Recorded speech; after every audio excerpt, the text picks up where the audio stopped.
when we look at CFP expansion and the future of the sport, what does that actually mean for the fans beyond, well, the bracket's going to look a little bit different now? I think people need to understand there is a bigger restructuring at play here, generally led by the Big Ten and Tony Petitti, who comes from a baseball TV background. Tony Petitti, by the way, one of the guys who basically created the BCS. So he's done stuff like this in college football before. Some of it has worked. But the thought process behind expanding the playoff is the first step in a few steps. The first step, if you expand it to 14 or 16, whichever you do, and you give automatic bids, 4 to the Big Ten, 4 to the SEC, 2 to the ACC, 2 to the Big 12, 1 to the G5, and then 1 or 3 at larges, that changes how you approach the regular season if you're a conference. And by that, I mean either just your conference standings determine who gets in the playoff, or you replace the conference championship games with a play-in tournament where maybe your top 2 teams in the standings don't have to play their way in, but maybe 3 plays 6 and 4 plays 5. And those 2 winners plus the first 2, those are your 4 Big Ten teams in the playoff. Essentially like the baseball expanded wild card, the NBA play-in tournament. And the thought process is those games you might be able to sell to a network or an Amazon or somebody for additional television money. Along the way, the SEC could go to 9 conference games, knowing it has 4 guaranteed spots. The Big Ten and the SEC could do a challenge against each other where a bunch of the teams play each other once a year. Those are other games you can go back to ESPN and Fox and say, hey, maybe we should be getting more money for this TV deal. This isn't about playoff money. That was already settled last year. The Big Ten and the SEC are getting the majority of the playoff money. 2026 and beyond, the only guarantees we know right now, 5 conference championships. Again, the G5 will still be in the field. So a lot of potential steps here that I want people to keep in mind. The Big Ten and the SEC control what's going to happen from 2026 and beyond. Whether you like it or not, that depends. Yeah, well, Dave, I want to get your opinion on this. Chris, you as well. I'll give my opinion also.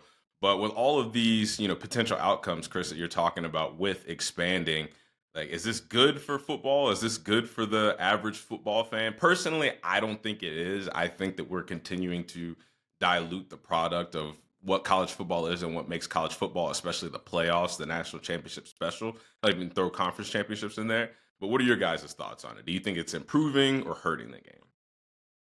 I mean, people want to always talk about, oh, the sport is dying or the sport is on a downhill. The sport's evolving. It's changing. It's going to be very, very different.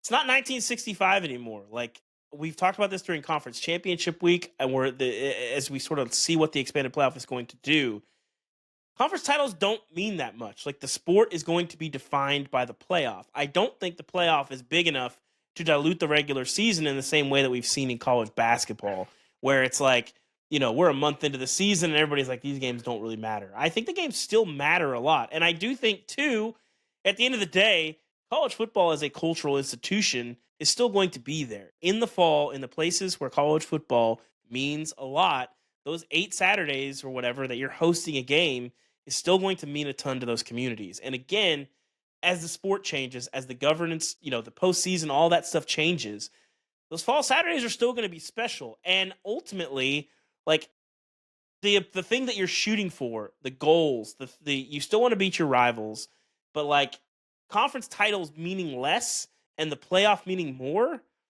I mean, I think there's going to be a level of resistance to that, but it's going to be fine. I like the idea of, hey, there's a Big Ten doubleheader on Championship Saturday.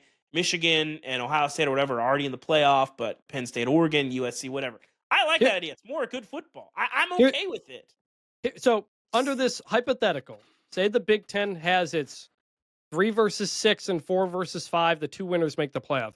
Do you know who the 6th place team in the Big Ten was this past year? I'm scared to say. Was it Nebraska? It was Iowa. It was Iowa who went 8-4 with no top 25 wins and losses to UCLA and Michigan State. Is that a team that should be in the playoff mix come November? No. Absolutely not. Mm-hmm. This is where there is a line that expanding the playoff too much or having too many teams involved devalues the regular season. If you can put forward an 8-4 team in the Big Ten and be in the mix at the end, it turns out this first year, 12 was about the right amount of teams. We didn't come out of this 12 team thinking, man, we really need to get more teams in this field. That's going to solve things. And if you tie it to conference standings and you do these play-in tournaments and you're going that far down your standings, I think that is really going to devalue the regular season. There's no perfect answer for 16 and 18 team conferences. Conference realignment and expansion is what messed this whole thing up in the first place, which is why it's nonsense when people like Greg Sankey say, well, the playoff needs to be adjusted because it wasn't created with this setup in mind. Well, why do we have a new setup now? Because you added Texas and Oklahoma. That didn't just happen. The Big Ten went and got USC and UCLA and then went and got Oregon and Washington and completely destabilized the Pac-12. These things didn't just happen. The SEC and the Big Ten are the ones who created the situation we're in, and now they feel like, well, we have to take control and solve the problem that they themselves created, and I think that's really disingenuous.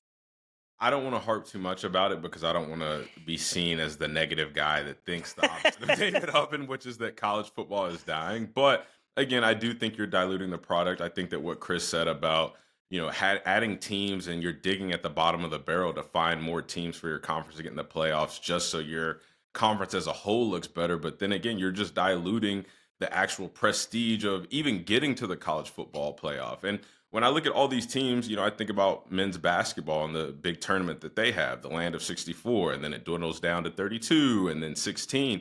Well, these teams only get trophies for winning the Final Four and for winning the national championship. So if you make it to the Sweet 16, you can be like, okay, in 2021, we made it to the Sweet 16.